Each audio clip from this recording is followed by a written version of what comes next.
Well, welcome. We actually have two great guests today, Cory Etchberger and Rich Etchberger. Their father, Air Force Chief Master Sergeant Richard Etchberger, is remembered on panel 44 East, line 15. He actually received the Air Force Cross for his actions at the time of his death in Laos as part of the Vietnam War. Which eventually was upgraded to the Medal of Honor. So panel 44 being part of our special exhibit for the 40th anniversary year in 2022, we thought it was really great to be able to talk to Cory and Rich about their dad. So the incident in which your father was killed happened March 10th and 11th with an overnight attack. And it was 1968. How old were each of you whenever your father was killed? Well, I was not 9 years old, and we were staying for the first time off base, not on a military base, back in his hometown of Hamburg, Pennsylvania. So I was quite young, but still have some memories of him.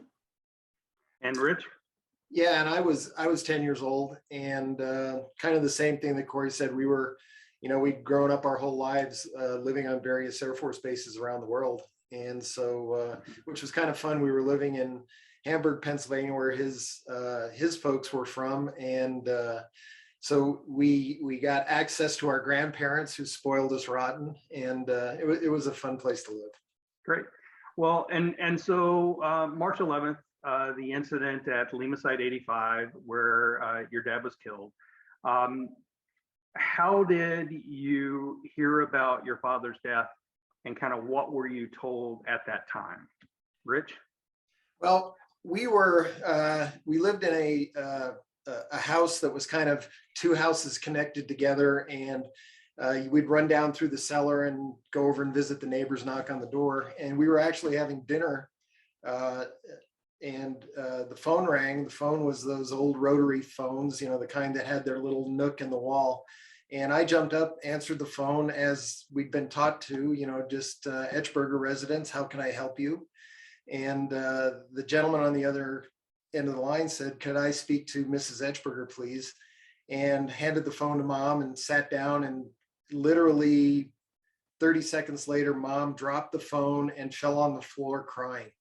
And we didn't know what happened. We took off running down through that cellar to the neighbors who are our good friends, and brought them back. And first thing Mom said, she was in tears, that they told me they would never call on the phone if Dick was killed. And so the Air Force had called on the phone, and that was the way that we found out, what had happened. Immediately they got a hold of Dad's parents, and they came over to the house. Within a day or two, representatives from the Air Force showed up, and what we learned at that time was that, when I say we, I mean Cory and I. What we learned was that the dad had died in a helicopter crash in Southeast Asia. And so that was the story. And that also, when we look back at the newspaper clippings from his hometown newspaper, that's what the story is in the newspaper. All it says is killed in a helicopter crash in Southeast Asia, and that was it. Well, Cory, that's pretty innocuous. A lot of families, at least initially, maybe they'll get something like that, but they get more information or something much more specific. That was pretty innocuous, but that was only part of the story, right?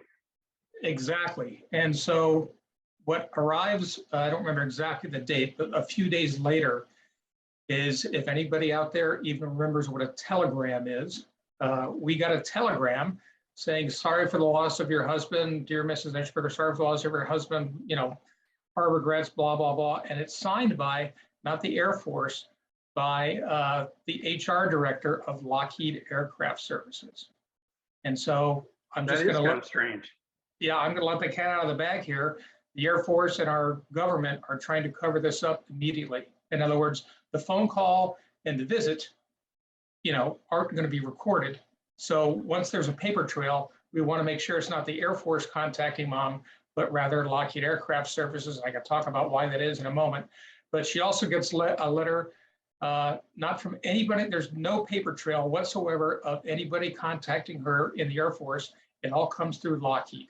So in terms of insurance money, she gets a letter from the president, Mr. Wood, from Lockheed Aircraft Services back in 1968, once again saying sorry for the loss, even though Richard had not served with us for very long. He was a valued employee, blah, blah, blah. I have all this paperwork to go with it. So the Air Force is attempting to cover this up. And yeah, so we weren't supposed to be in Laos in 1968. So at that time, the Vietnam War, 1968, was the bloodiest year of the war. The Tet Offensive had started in January of 1968. There were a lot of Americans that were killed during that period. And with Lima Site 85, it was a radar site, and it was about, I think, 120 miles from Hanoi, the capital of North Vietnam. And so it was sited there so that the radar site could guide aircraft attacks in Hanoi on air bases and industrial complexes and things like that.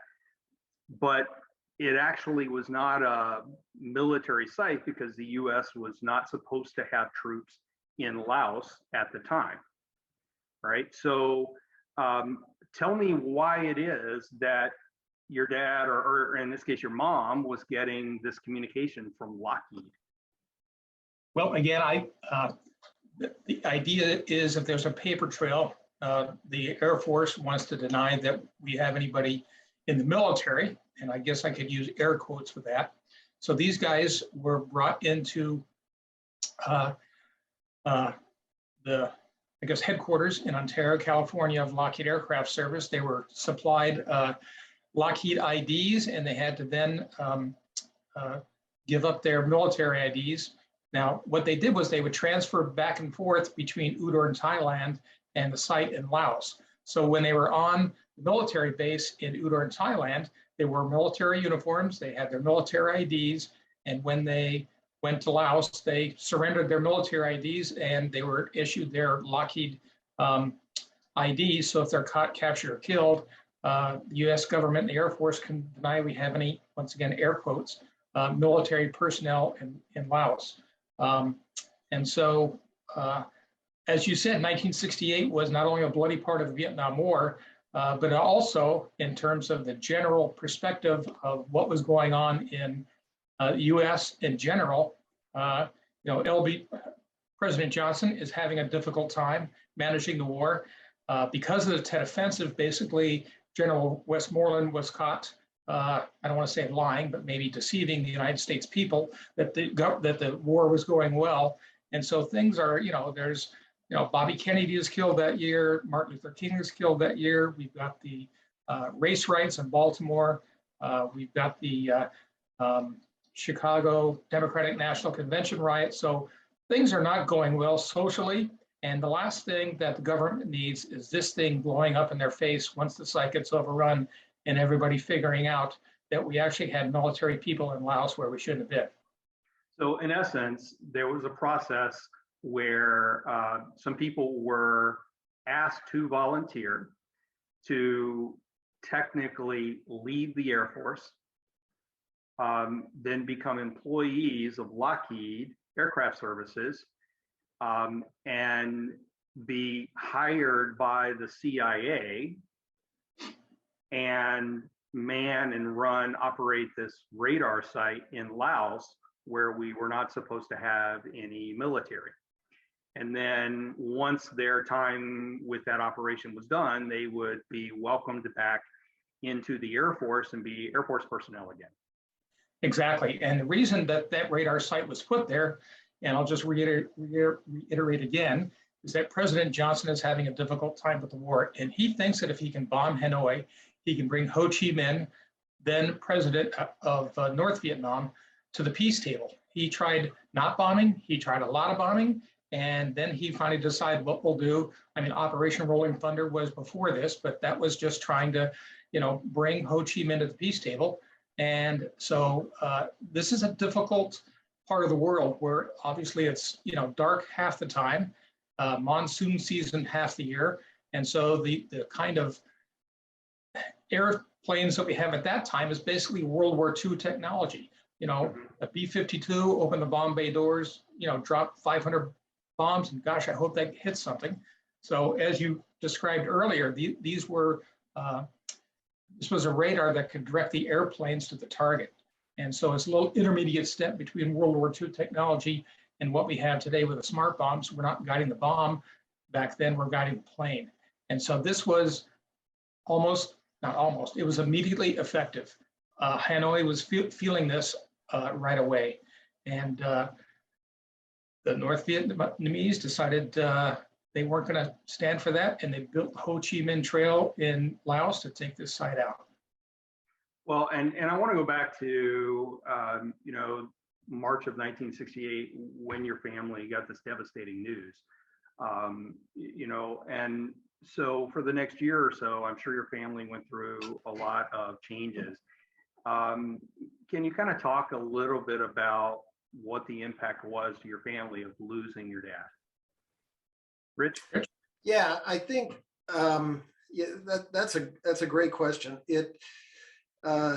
We were used to up and moving every 2 years. And it wasn't that wasn't a bad thing. That was actually a good thing. You had new friends every couple of years. Imagine when you're that age, it's all just this one big adventure.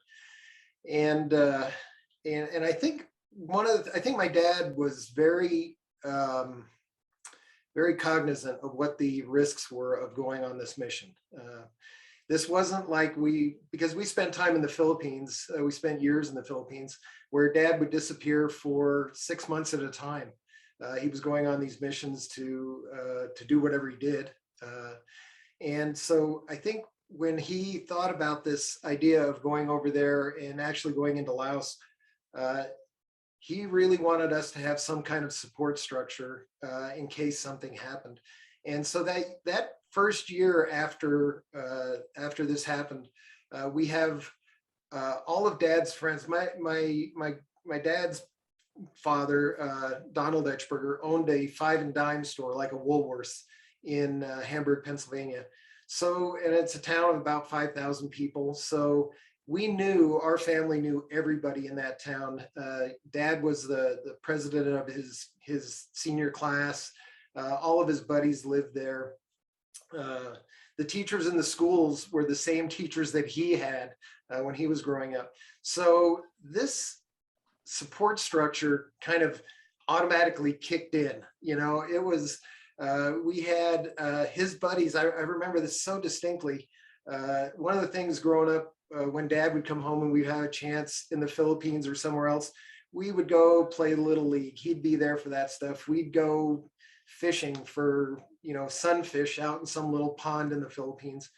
Well, his buddies kind of immediately step up and start doing those kinds of things, taking us out on these little fishing trips, kind of acting like father figures. And so the support structure is really great, because we're all of a sudden, when you lose your father when you're young, as you can imagine, it's a pretty big deal, because we were a pretty tight family, and of course then our mom really has to step up, and she had friends there too that really provided support, but she had a rough time with it. It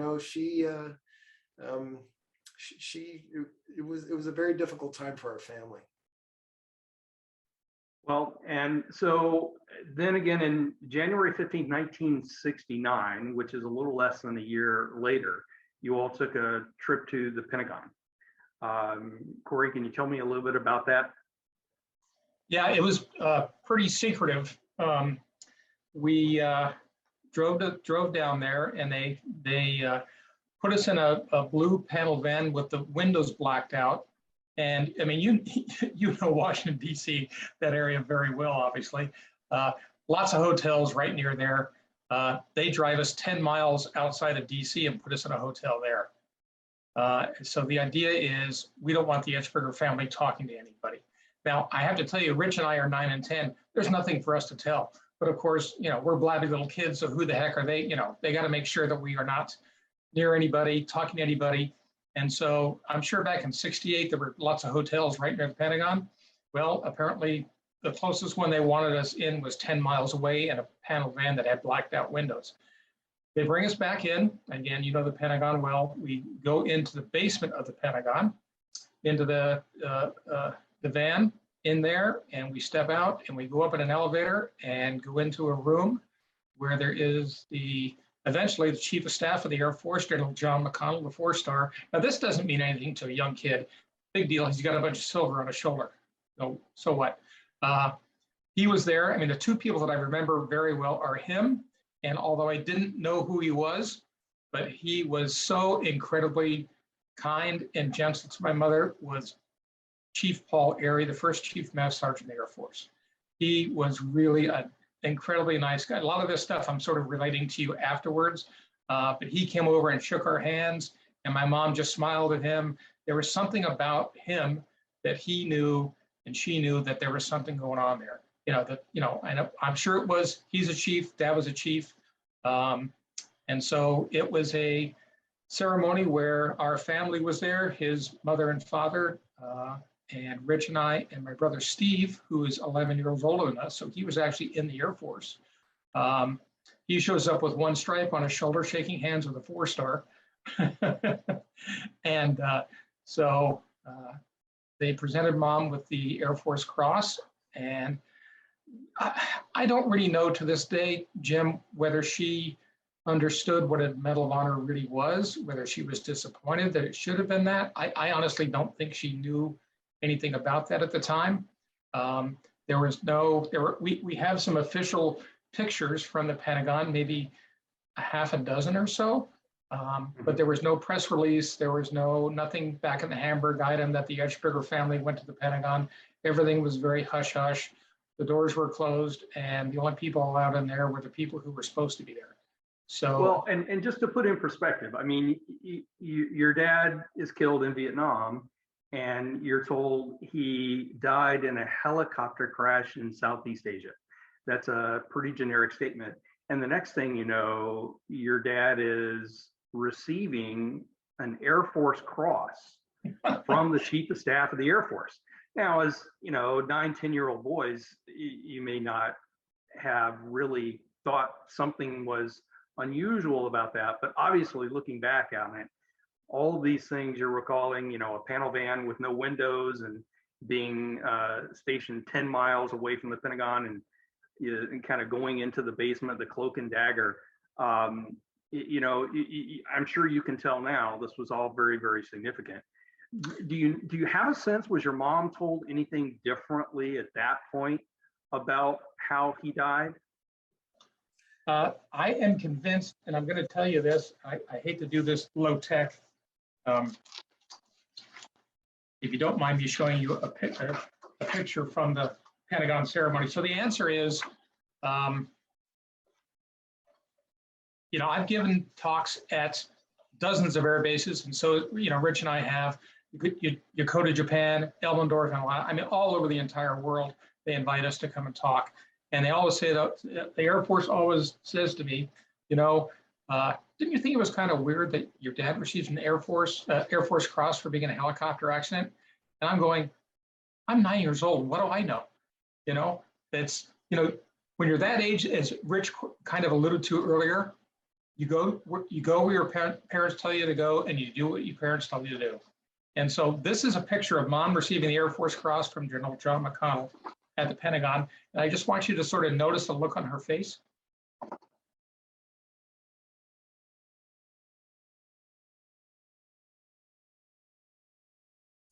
Yeah, I think one of the other things here is that we're in the military family, and we're you kind of go there, and who knows? At 10 years old, Cory said this so many times. We thought that everybody who was in a helicopter crash got a medal, maybe, and we had no context for how important an Air Force cross was at that time.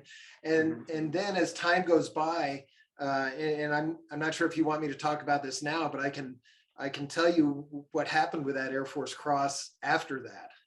Yeah, please do. Well, you obviously have learned what an Air Force cross means. Can you just tell me how significant that is, and then tell me the story of your dad's Air Force cross? Yeah, as we got older and we understood the importance of an Air Force cross, it certainly started to trigger thoughts about, there's got to be something more here, because as time goes by, you see news releases about other soldiers who earned the Air Force cross, and you see what happened there, and you start to understand the heroism that's involved with that. And those kinds of things. Certainly it started to trigger some thoughts. But at that time, what happens is we go home and mom takes that Air Force cross and she puts it in her closet as far back under all her blankets and all the other kinds of things, never talks to anybody about it. I mean, when friends come over, we're in this community where we spend a lot of time socializing. She never talks about this to any of her friends. It's never a topic of conversation. She never talks to us about it. She doesn't have a shadow box made for it to have it on the wall.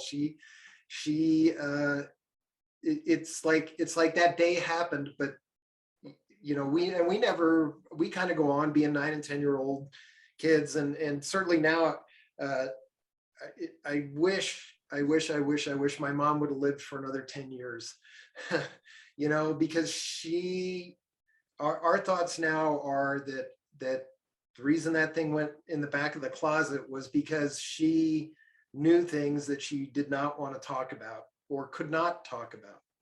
Yeah, she knew that something was still classified and probably was told that by the Air Force. Yeah. And told that she couldn't talk about it. So she was, keeping those military secrets, as I'm sure she was told to do, and, following in the footsteps of her husband serving her country. Yep, exactly. She, we often, rightly so, there's a lot of attention focused on our father's action. But really, when you think about, an Air Force family and how everybody in those families serves, just like all of our military families do, it really, since the the Medal of Honor ceremony and that time, I've come to this awakening about how our mother served and made enormous sacrifices. Imagine not telling your kids something that you know about their father. Yeah. Well, so Cory, why don't you tell me a little bit about, fast forward and into the early 90s, when you started hearing maybe some more details about your father's story?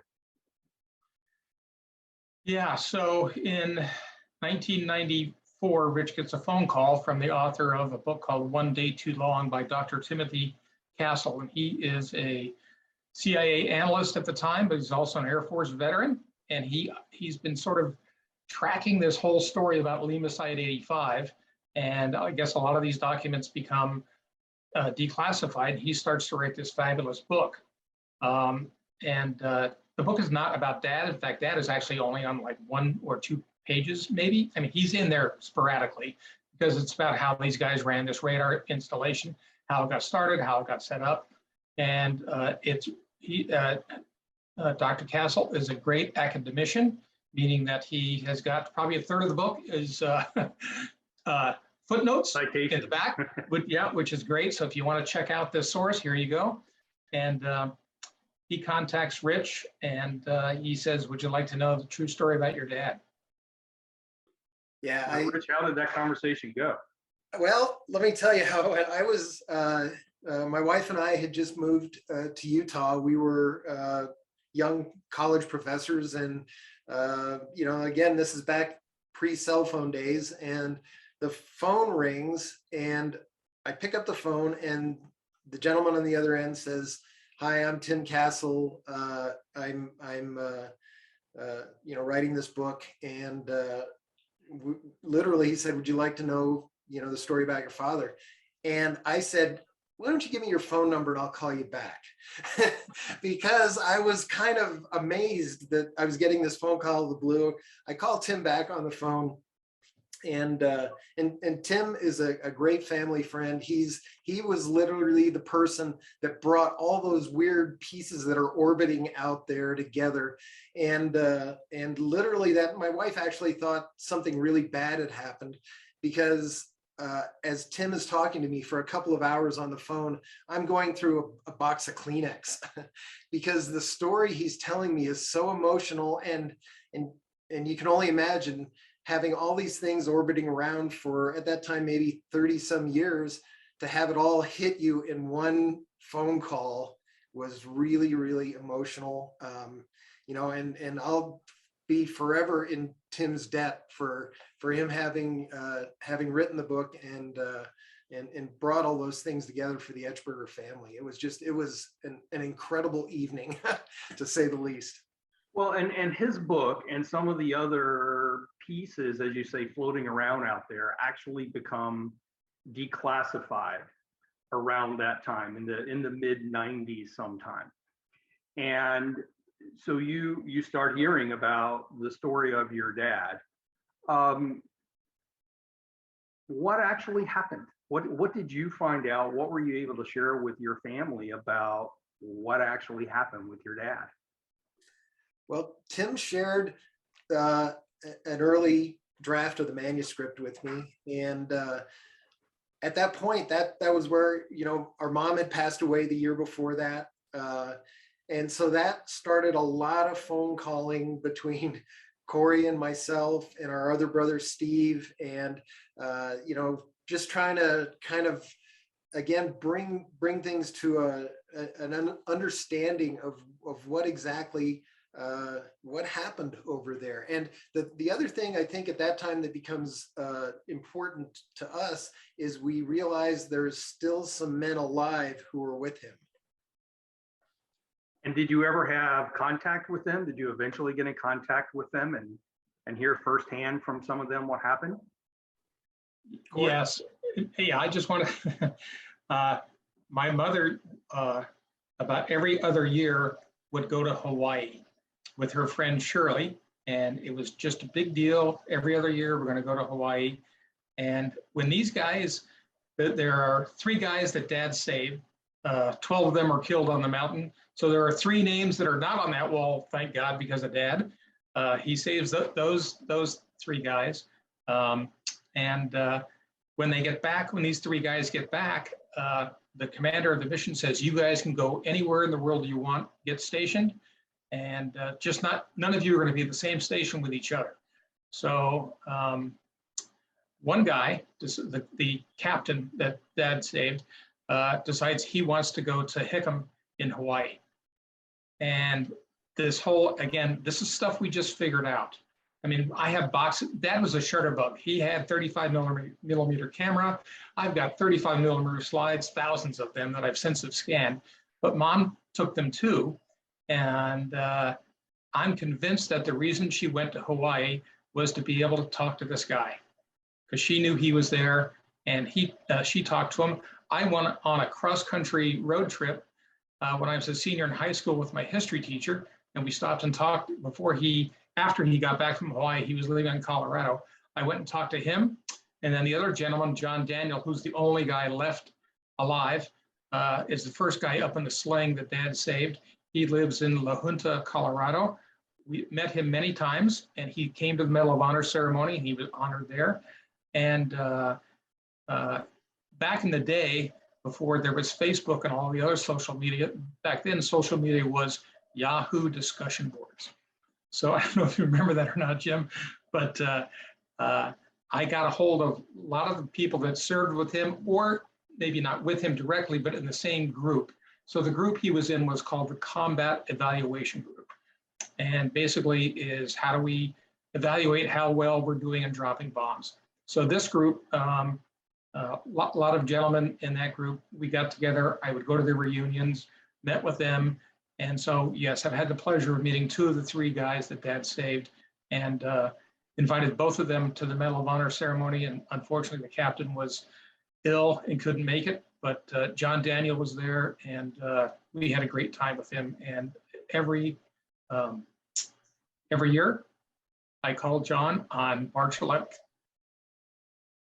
Which is the day your dad died in 1968. Right, the day that John got saved. Well, I mean, it's killing me because I'm gonna tell the version of the story about what your dad did that I've learned, and you can certainly fill in any missing parts from all that you've discovered from people who were there. You know, Lima Site 85 was on the top of a mountain. There were sheer cliffs on 3 sides and one very, very steep approach road on the 4th side that was also toward another mountain that was heavily fortified and guarded. And the North Vietnamese Army sent 5 to 6 is the estimate I saw, 5 to 6 battalions of North Vietnamese Army to attack Lima Site 85. And on March 10th, they started the attack. There was discussion of whether the site should be evacuated that day or wait one more day. And there was a discussion there of the Air Force personnel running that radar site. And there were already missions scheduled for overnight and the next morning. And so they decided to stay one more day.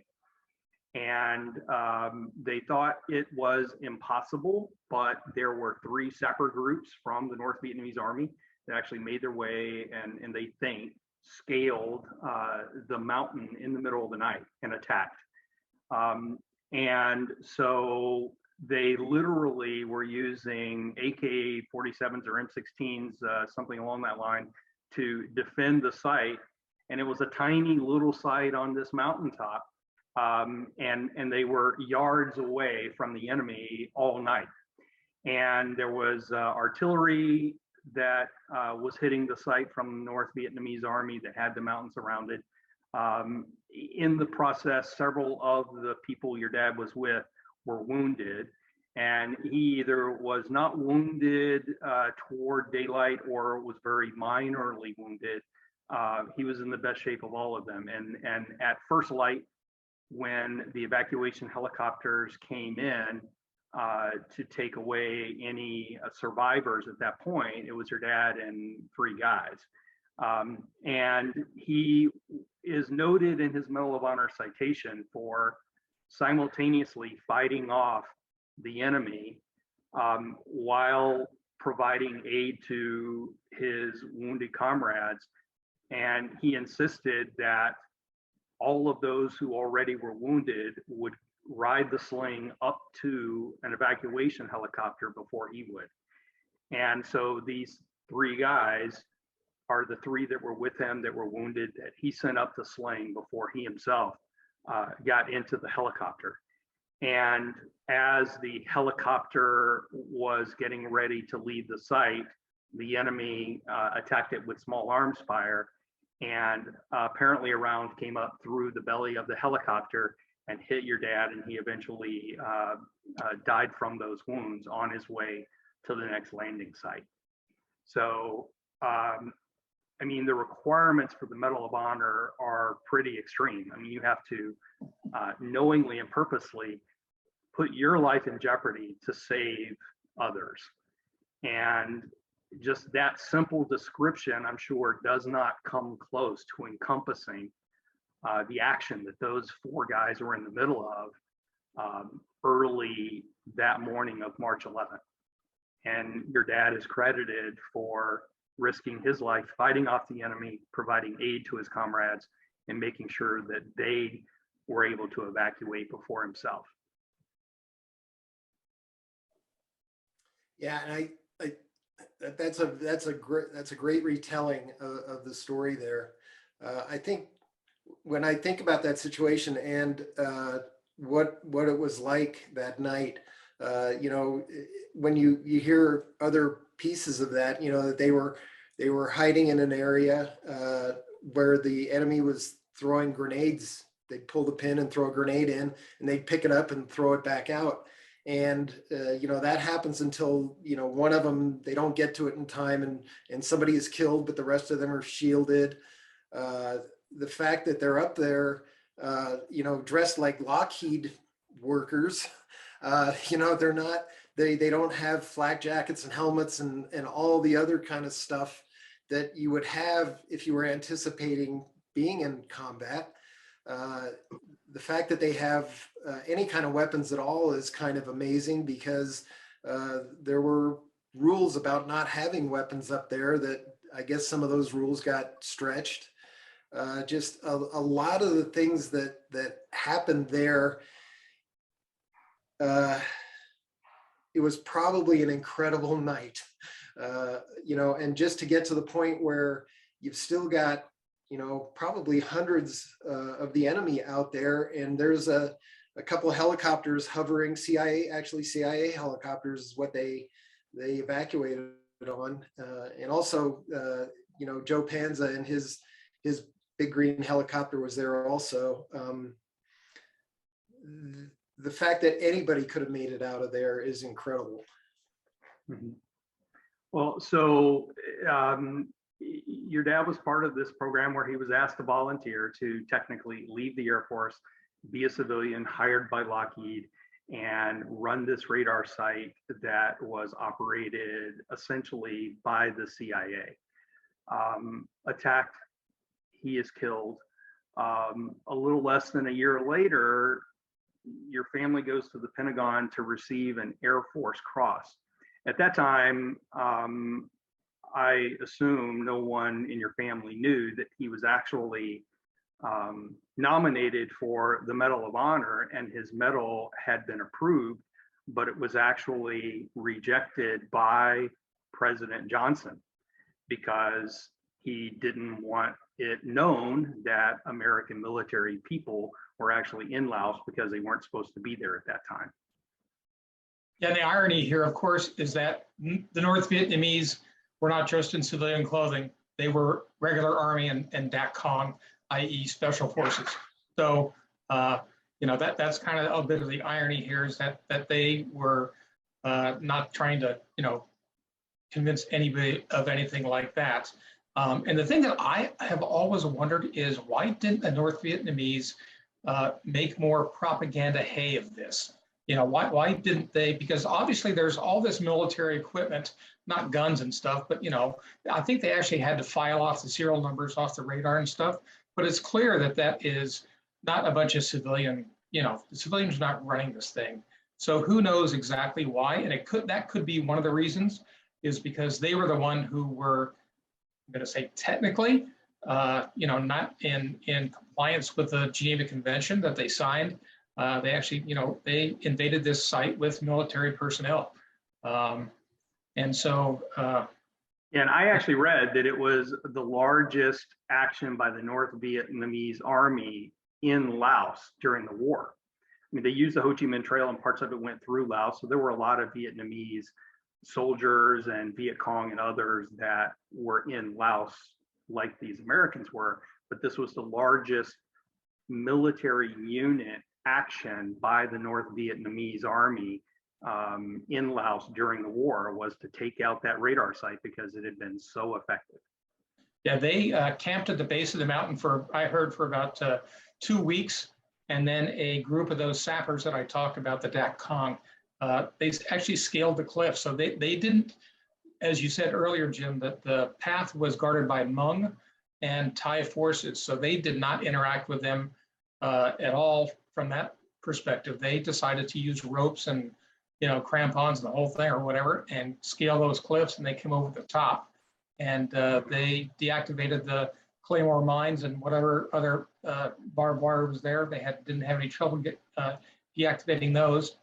And there was actually 2 shifts on duty. There was the guys in the vans who had their backs to the enemy when they came into the van, so they had no chance whatsoever to defend themselves.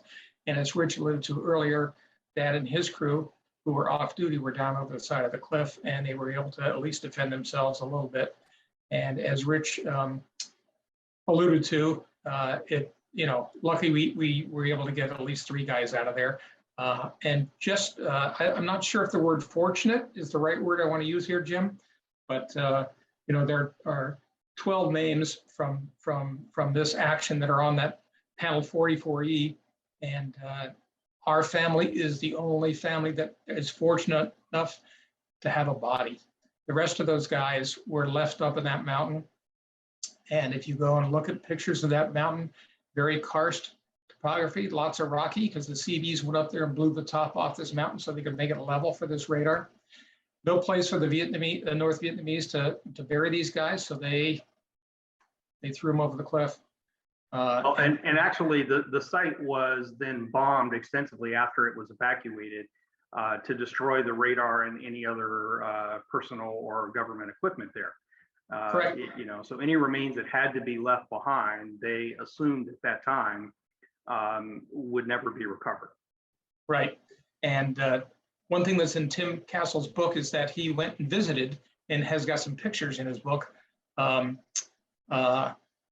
This is a pretty big, as you alluded to, Jim, pretty big victory for the North Vietnamese.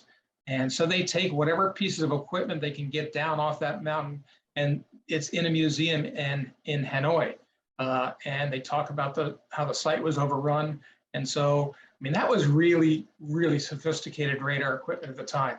And that's why they wanted to bomb it. It's not just they were being vengeful. It's like, we don't want this getting in the hands, not necessarily the North Vietnamese, but the Russians or the Chinese. They're trying to prevent that from happening, from them getting that technology. And so, of course, as Rich alluded to, the irony here is that it was a CIA Air America helicopter with aluminum skin that rescued these guys. If it had been the Air Force Jolly Green Giant that's armored from the bottom, that would never gone through there. So it's a series of events like that lead to a conclusion. Well, so Rich, take me up to about 10 years later, when you and some of the family go to the White House, because it's very different than a ceremony in the basement of the Pentagon, right? So what was that ceremony about? Well, I want to just jump back just one little bit here, because I talk about in Dad's biography, I talk about 2 phone calls that really are important in my life. And that first phone call was kind of the phone call we got from the Air Force about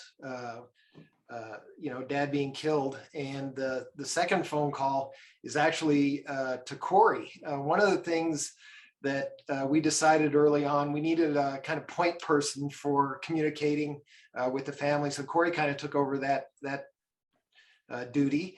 And Cory gets a phone call in July of that year, and it's the lady on the phone says, "Could you hold for President Obama?"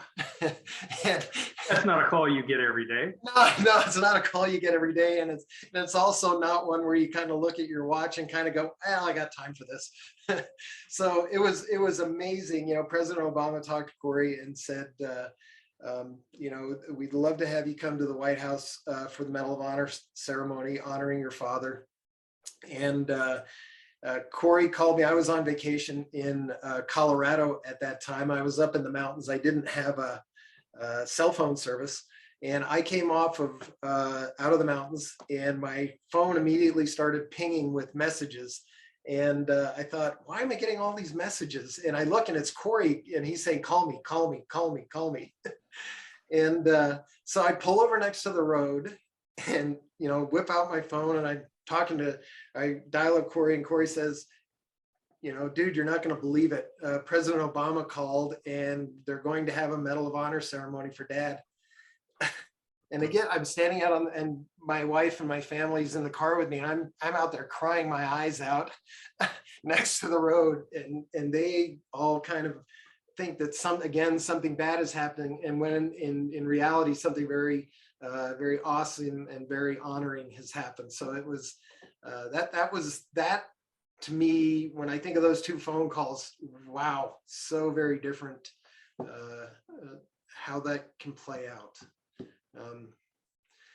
Yeah, so, you know, and then so someone in the Pentagon, or you know, maybe started by the White House, probably in the Pentagon there.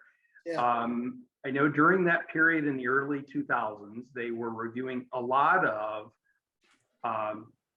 nominations for the Medal of Honor that maybe had gotten downgraded to a lower medal at the time, and they were reviewing them to see if any of them should be upgraded to the Medal of Honor. And so it sounds like that's what happened with your dad receiving an Air Force Cross.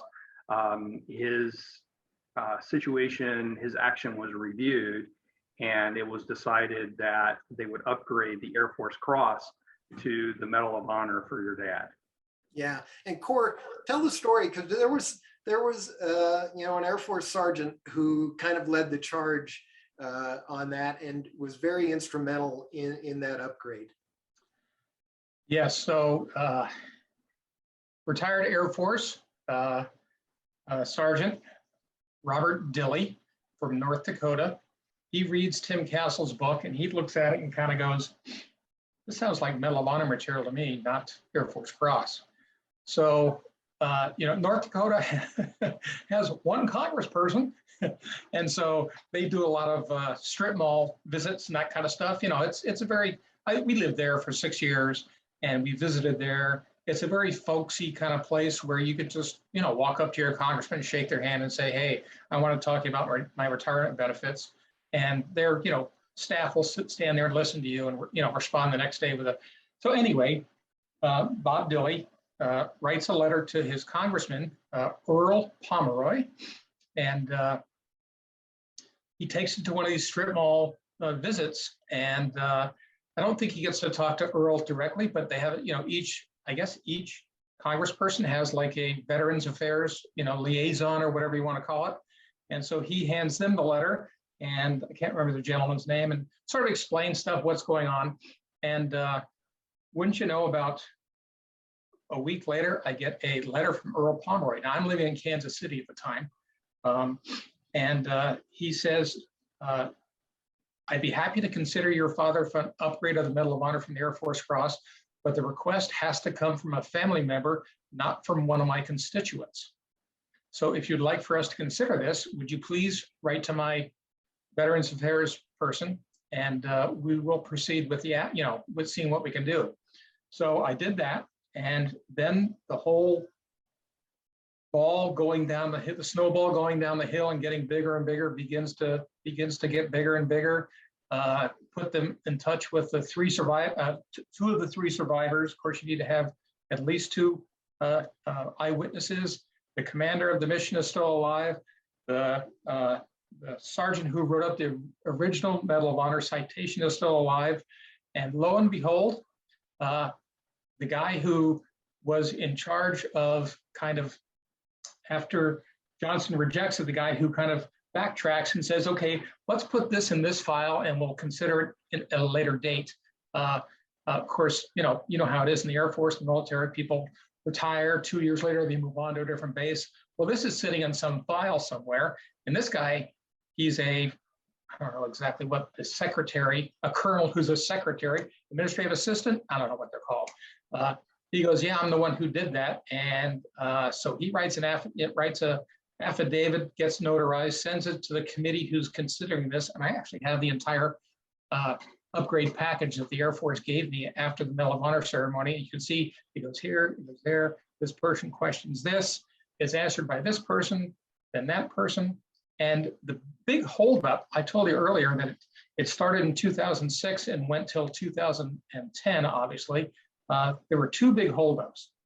One is, as you know, Jim, most of these Medals of Honor, I think it depends on the service branch, have to be awarded within 2 or 3 years of the actions. We're 42 years out, you know, and so they need to have a waiver, a time limitation waiver. And so in the 2008 Defense Authorization Bill, you can look it up, it's in there, one page. The Congress approves time limitation waiver for a Medal of Honor for Chief Master Sergeant Richard Etchberger, blah, blah, blah. And the that bill gets passed, obviously. And so in 2008, we see that, and now we have a little bit, now I'm actually learning what a Medal of Honor is about. Up until then, it's like, what? I mean, I didn't know. You know, we had been out of the military for 40 years. It just wasn't part of our scope of, Rich said, you know, things that are sort of floating around out there, just wasn't part of what we really knew much about. And yeah, so it goes through the process, and as Rich implied, that on July 5th of 2010, I get a phone call at the house, and the Air Force had told me, hey, we got some questions about this Air Force package for your dad for the Medal of Honor. Will you please be around at 12:30? We've got some questions we want to ask you. And so, of course, I get all paperwork out. It's all spread out on the table. I'm ready to go. If they want to know about this, I go here. If they want to know, I get set date. It's, you know, all by date, all ready to go. And a woman calls the house and says, this is Katie Johnson from President Obama's office. Will you please hold for a call? Oh, my God. And that's a little bit staggering. So I mouthed to my wife and daughter, I said, it's the president. And my daughter's like, I don't know, 12 years old. She runs and picks up the other phone. She's listening. And President Obama talks about Dad's story. I mean, I can't believe what detail he knows. And I had read somewhere before this that you don't say yes, sir, you say yes, Mr. President. I don't know why I heard that, but I just did. Anyway, that's all I could say. I mean, what do you say? You know, that's all I said. And eventually he said, I'm going to have my chief of staff, Max, call you, and hey, let's set up a meeting between your family and my family at the White House sometime for this ceremony. What do you say? And you said, yes, Mr. President. I said, yes, Mr. President. And you know what? I don't know if you know this or not, but I've worked for the Medal of Honor Society. I've done trainings for them for teachers. I've been to 2 Medal of Honor ceremonies. I've been to Dad's as a participant, and I was at John Chapman's, which is, you know, in August a couple of years ago, as you know, another Air Force gentleman, as a just watching. So I think I have a good perspective on what a Medal of Honor ceremony is. And ours was one of the kinds of ceremonies where even though we look very serious, and we were very serious, don't get me wrong, standing on stage with the president as he hands Rich the Medal of Honor, it was very solemn. Steve actually, you know, was pretty emotional about it. Rich and I are just trying to hang on for dear life, so we're not, you know, falling over. And but you know what? Honestly, Jim, we went back to the hotel room that evening and popped a bottle of champagne. You know, it was, you know, he finally got what was due. And what's as important to us, our family, that is that, you know, there are 12 names on panel 44E of those guys that were killed at Lima Site 85 that night. And that, you know, that's 3.5% of all the names in that panel from just this one mission. Out of the it's 337, 12 of them are from just one mission at Lima Site 85. And we were hoping that that would bring some notoriety to all of those guys. And what you're doing with this panel really, really, hopefully will even do more. Well, and there are 12 names on that panel, but there are 3 more names who are not right on that panel. Yep. Well, I want to change gears here just a minute and talk about the wall. 2022 marks the 40th anniversary of the dedication of the wall in November of 1982. Well over 100 million visitors have come to the wall, and I assume both of you have been to the wall as well.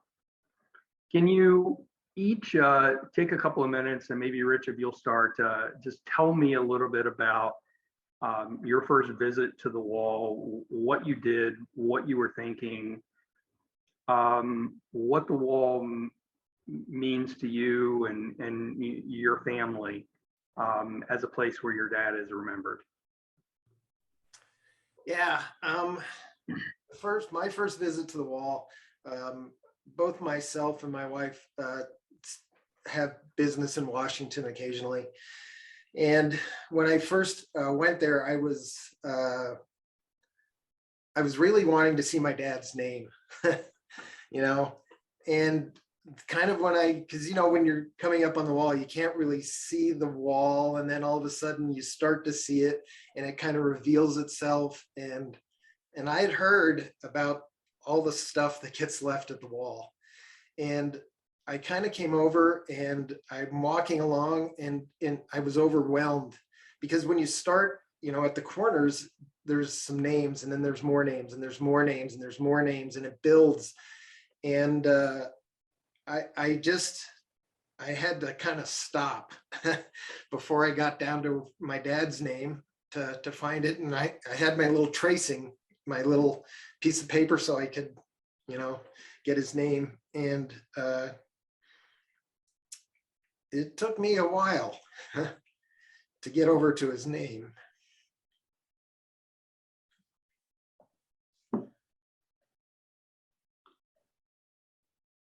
Do you remember what year that was? I don't. It was well before the Medal of Honor ceremony. The cool thing about the Medal of Honor ceremony was the first time. My daughter was 9 years old at that time, and it was a time that I could take her there, and she got to see it. And she has a grandfather that all she knows is pictures and stories and things like that. But I think it really made a difference. I have some great pictures of her just touching his name. And Cory, what about you? I don't know if I can remember the first time that I went there, but as Rich was alluding to, the time that's the most memorable was when our entire family went there. I think it was, Rich, was it before or after the Medal of Honor ceremony?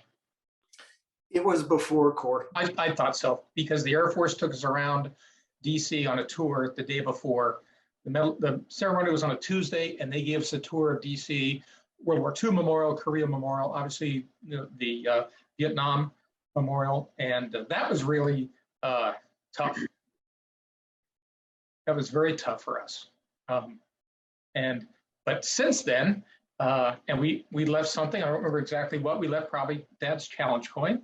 But since then, as I alluded to earlier, I've been doing a lot of programs with teaching teachers about Vietnam and the wall, and I've learned so much about it. This end east faces the Lincoln Memorial, the west faces the Washington Monument, the west faces the Lincoln Memorial, and I just love the history and the reason why this was made. And she did a fantastic job, obviously, of designing it. And I just love to go there. I meet people like you, all kinds of people. It's just great to go there. Rich, do you remember when your wife Leanna was there? And why don't you tell Jim that story? Yeah, this was really cool. As I said, my wife travels a bit to Washington for business, and every time she goes to visit the wall. And I got a text from her, and it was this picture, and it was, I couldn't figure out what it was, but it was at the wall. And she calls me, and she was down at Dad's panel, and there was a storyboard that students from a school had made about Dad. And it was big, and it was detailed, and all the kids in this middle school that were in this class had made this honor storyboard for Dad. And I mean, it was quite sizable. It took up half the panel. And my wife Leanna had walked up, and she said, "Wow, this is really cool. I wonder who this is about." And she looked at it, and it was her father-in-law. And so very emotional for her to see this, and to see, as I said earlier, the things that people leave there mean a lot. They may not be able, you may not understand it when you look at it, but to the people who leave those things there, it means an incredible amount. And this was a group from, a student group from New Hampshire, because Leanna turned it around and it said, from the class of what, I can't remember exactly the name of the school, excuse me, off the top of my head, but it was New Hampshire. So I said, send me a picture of it. And so, with the internet, you can find these people all the time. And so I emailed the school, told them who I was. And 6 months later, I was talking to their school auditorium at a assembly. And the next year, when they took kids, a class to the wall, I met that class at the panel. And I mean, it just brings people together. Well, of the 12 names from Lima Site 85 that are on the wall, as you said, yours is the only family that actually received their loved ones' remains, and so you had your father buried. You have a place where you can go and you can visit with your father. So many don't, and the wall is that place for them, right, for their family, for their buddies. Today, what does the wall mean to you? Thinking ahead the next 40 years, what do you hope people will get from the wall? I guess some calmness. I mean, we didn't really talk about this. We sort of zero in on panel 44E, which of course is, for us, it's very special, line 15 especially. But when I go there, I like to watch other people. And it's clear that it means something to them. It may not be the panel we're interested in, but whatever name they're interested in, it means something to them. And you can tell, especially these veterans with the vests and the hats on and stuff, it's really, it's touching to watch them interact with their buddies' names and to be able to I don't want to use the word closure. That's not what I mean, Jim, but you understand what I'm saying. It lets them, as you said, their remains may not have come back. And so this is their memorial. This is their place for them to interact and talk to them. Yeah, I think for me, starting to travel again and spending time in Washington, I'll always go to the wall. I think whether it's 1 year from now or 10 years from now, I think the emotions I'm going to have are going to be very similar. When you see that memorial, a lot of memorials are great, but this one, all those names, all those sacrifices, all those lives, all the support for what the mission was in Southeast Asia, it really makes me proud, and it makes me understand that there's other folks out there like us who have, there's families that went through what we've gone through, and that I don't really like that word closure, because I don't really want to close this off. I want to be able to use it as an inspiration for what I and my family do in our lives. Well, I've taken a great deal of your time today, gentlemen, and I thank you for that. Is there anything I didn't ask or anything else you want to add? I guess the only thing that I would add, just to follow up on what Rich just said, was I think the wall is a great way to pass on the legacy of those 58,000 plus names to the next generation. I mean, it's a great way to, like Rich said, he took his daughter there. My daughter was there a few years older than his. And I think it's a great way to take them there and for them to see, that it is a place to come together. Rich? Yeah, and I would just a really, really heartfelt thank you to you and all the things that, I know the Memorial Fund is responsible for, the upkeep and taking care of things and partnering with the Park Service and all those kinds of things. And, that's how we get things done. It's just, thank you so much for your dedication and for everybody on your team for doing this. And on panel 44, I'm so excited about this, to be able to somehow participate in that when it gets close by here. I'm really excited about that. So thank you so much. Well, it's our honor to do it. And thank you so much for the sacrifice your family has made and continues to make, and being able to share your story with me here today.